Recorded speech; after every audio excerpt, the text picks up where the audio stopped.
ఈరోజు చూసుకున్నట్లయితే మొహమ్మద్ ఫారూక్ షిబ్లీ గారు మన రాష్ట్రంలో గత 5 ఏళ్లుగా జరిగినటువంటి జగన్మోహన్ రెడ్డి ఒక దుర్మార్గమైన పాలనను ఎదిరించి ఆయన టీడీపీ అధికారం రావడానికి తన వంతు కృషి చేశారు. జైలుకు వెళ్ళినా కూడా ఆయన భయపడలేదు. 9 కేసులు మోపినా కూడా తప్పుడు కేసులు ఆయన భయపడలేదు. కాబట్టి మేమంతా మొహమ్మద్ ఫారూక్ షిబ్లీ గారి అనుచరులు అని చెప్పుకోవడానికి గర్విస్తున్నాం. ఇక రాబోయే రోజుల్లో కూడా ఆయన ఆధ్వర్యంలో ఎంహెచ్పిఎస్ బలోపేతానికి అదేవిధంగా టీడీపీ కూటమి ప్రభుత్వానికి వెన్నుదన్నుగా ఉంటూ ప్రజలకు సహాయ సహకారాలు సేవ చేయడానికి సిద్ధంగా ఉన్నామని చెప్పి మనం చేసుకుంటాం.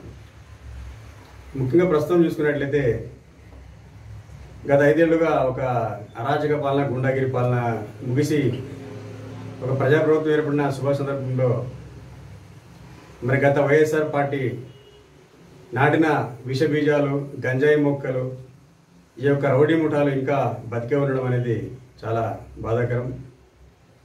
మరి అందులో భాగంగానే చూసినట్లయితే ఎన్నో జగన్ ముఠా పొంచి మొత్తానికి పోషించినటువంటి గుండాలు, రౌడీలు ఇంకా అరాజకాలు చేస్తున్నారు. కాబట్టి వాటిని అదుపు చేసి రాష్ట్రాన్ని శాంతియుతంగా మార్చాల్సిన అవసరం ఉంది. వినుకొండలో చూసుకుంటే మనము ఒక మాజీ వైఎస్ఆర్సీపీ కార్యకర్త, ఒక వైఎస్ఆర్సీపీ ముఠా సభ్యుడు మరొక సభ్యునితో తాగిన మధ్యలో కొట్టాడుకొని కేసు జరుపుకొని తర్వాత అదే వ్యక్తి మొన్న ఎలక్షన్ తర్వాత ఒకరినొకరు చంపుకుంటే దాన్ని టీడీపీ పైన వేయడం చాలా దుర్మార్గంగా ఉంది.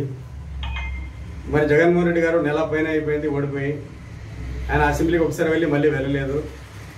ఏదో హిమాలయాలకు వెళ్తామని చెప్పి కొండలెక్కి మొత్తానికి జనజీవన స్రవంతికి దూరంగా బతకాలనుకుంటున్నా చెప్పాడు ఆయన.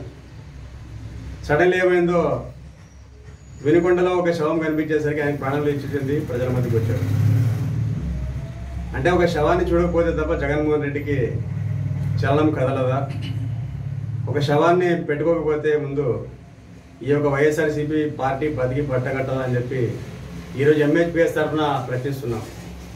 ఎందుకంటే వైఎస్ఆర్సీపీ యొక్క చరిత్ర మొత్తం చూసుకుంటే చావులు, శవాలు, రక్తపాతంతో పార్టీ నడిచింది. మరి వినుకొండ ఘటనలో కూడా రక్తపాతం జరిగినప్పుడే మరి ఒక వ్యక్తి చనిపోతేనే ఆయన బయటకు వచ్చాడు. అంతా ఇది ఒక హత్యలు, కుతంత్రాల పార్టీగా ఉంది ఇది. మరి అందుకే ఈ యొక్క పార్టీకి ఒక ముద్దు పేరు పెట్టాను నేను. వైఎస్ఆర్సీపీ అంటే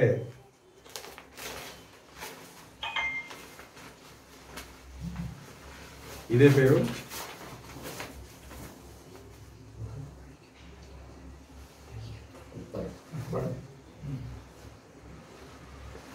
వైఎస్ఆర్సీపీ అంటే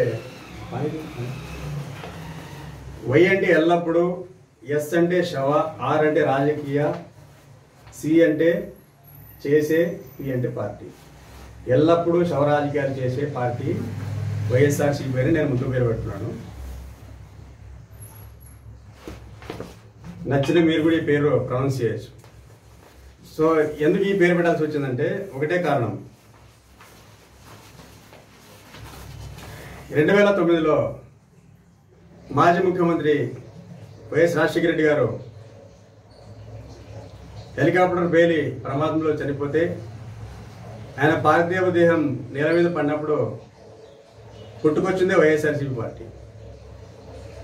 ఆయన చనిపోయిన బాధతో చనిపోయిన చెప్తున్న వ్యక్తుల్ని పరామర్శించేందుకు ఈయన చేసిందే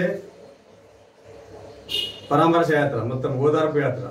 అలా పార్టీని పెంచుకున్నాడు. అంటే శవాల మీద నడుస్తుంది మొత్తం పార్టీ.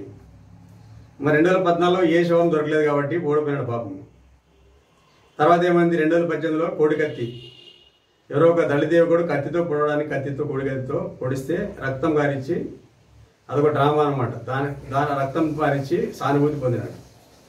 ఇంకా సరిపోలేదు అన్నట్లు బాత్రూంలో బాబాయ్ మంచి వ్యక్తి సౌమ్యుడు వివేకానంద రెడ్డి గారిని పులివెందులలో గొడ్డలతో చంపారు.